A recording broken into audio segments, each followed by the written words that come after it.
अस्सलाम वालेकुम एवरीवन। आज हम आपके साथ खरीदारी के कुछ असूल शेयर करेंगे।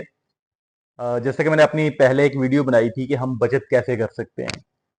तो ये बचत जब हम करने का सोचते हैं ना कि उसके लिए ऑब्वियसली भी प्लानिंग करते हैं, तो उसमें जो खरीदारी है ना ये बड़ी इंपॉर्टेंट होती है कि आप जब भी कोई चीज़ खरीद करते हैं तो उसके पीछे कौन से असूल आपको याद रखने चाहिए। जब तक आप अपनी खरीदारी को प्रॉपर नहीं करेंगे, एक प्रॉपर प्लानिंग के तहत नहीं करेंगे, तो आप कभी भी सेविंग नहीं कर सकते। तो बचत करने के लिए जो सबसे बुनियादी चीज है वो ये सबसे पहले ये है कि आप जो भी खरीदारी करें उसको प्रॉपर प्लानिंग के साथ करें। ये नहीं है कि भाई कोई भी चीज आपके सामने आई, आपने उसको परचेज कर लिया, आपके पास जरूरत नहीं है, आपके पास बजट है या नहीं है। तो इन सब चीजों को मद्देनजर रखना है।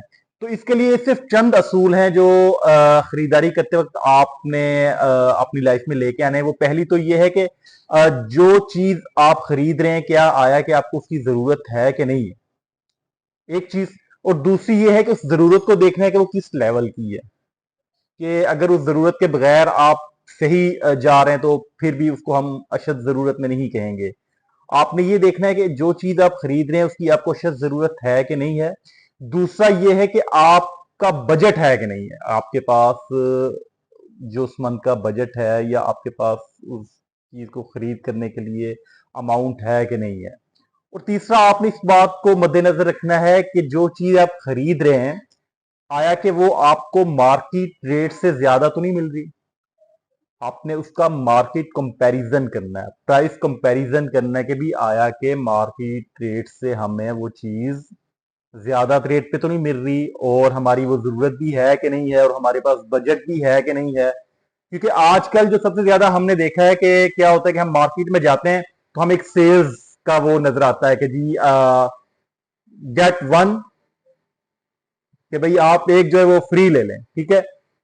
तो ये चीजें जो है आप, और 50% ऑफ, 75% ऑफ, तो हम क्या करते हैं, हम फौरन मॉल के अंदर जाते हैं, जाके हमें जरूरत होती है या नहीं होती, हम जो है वो शॉपिंग कर लेते हैं। हमारे पास बजट अगर कम भी है तो यार वो सस्ती मिल रही है।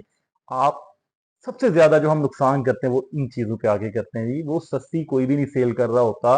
अगर आपको कोई सेल लगे भी, ये भी तो ऑफ सीजन में जाके लगेगी जहां आपको जरूरत नहीं होगी, हो सकता आपके लिए वो चीजें मौजूद हों। आप सेल का वो देख के अगर मार्केट में जाते हैं, जाकर बाय कर लेते हैं, तो आपका बजट मुतासर होगा। जब आपका बजट मुतासर होगा तो कभी भी आप सेविंग की तरफ नहीं जा सकते। तो इसलिए अगर आपने सेविंग करनी है तो सबसे बुनियादी चीज खरीदारी के जो असूल है उनको आपको अपनाना पड़ेगा। और खरीदारी करते वक्त जब आप इन बातों की एहतियात नहीं करेंगे तो आप जो है वो एक तो अच्छी प्रोडक्ट भी नहीं बाय कर सकते, उसके अलावा बजट भी आपका मुतासर होगा और आपकी सेविंग भी नहीं होगी। तो इसलिए खरीदारी के जो बुनियादी असूल है उनको लाजमी माइंड में रखें। और इसके अलावा भी अगर कोई आपके माइंड में रूल्स हैं तो उनको भी फॉलो करें। तो लेकिन इन चंद बातों का जो है वो जरूर ख्याल करें। और इसके बाद आगे ऑनलाइन शॉपिंग की खरीदारी करते समय किन बातों की एहतियात की जरूरत है वो इंशाल्लाह मैं नेक्स्ट वीडियो में जरूर शेयर करूंगा। शुक्रिया, वस्सलाम।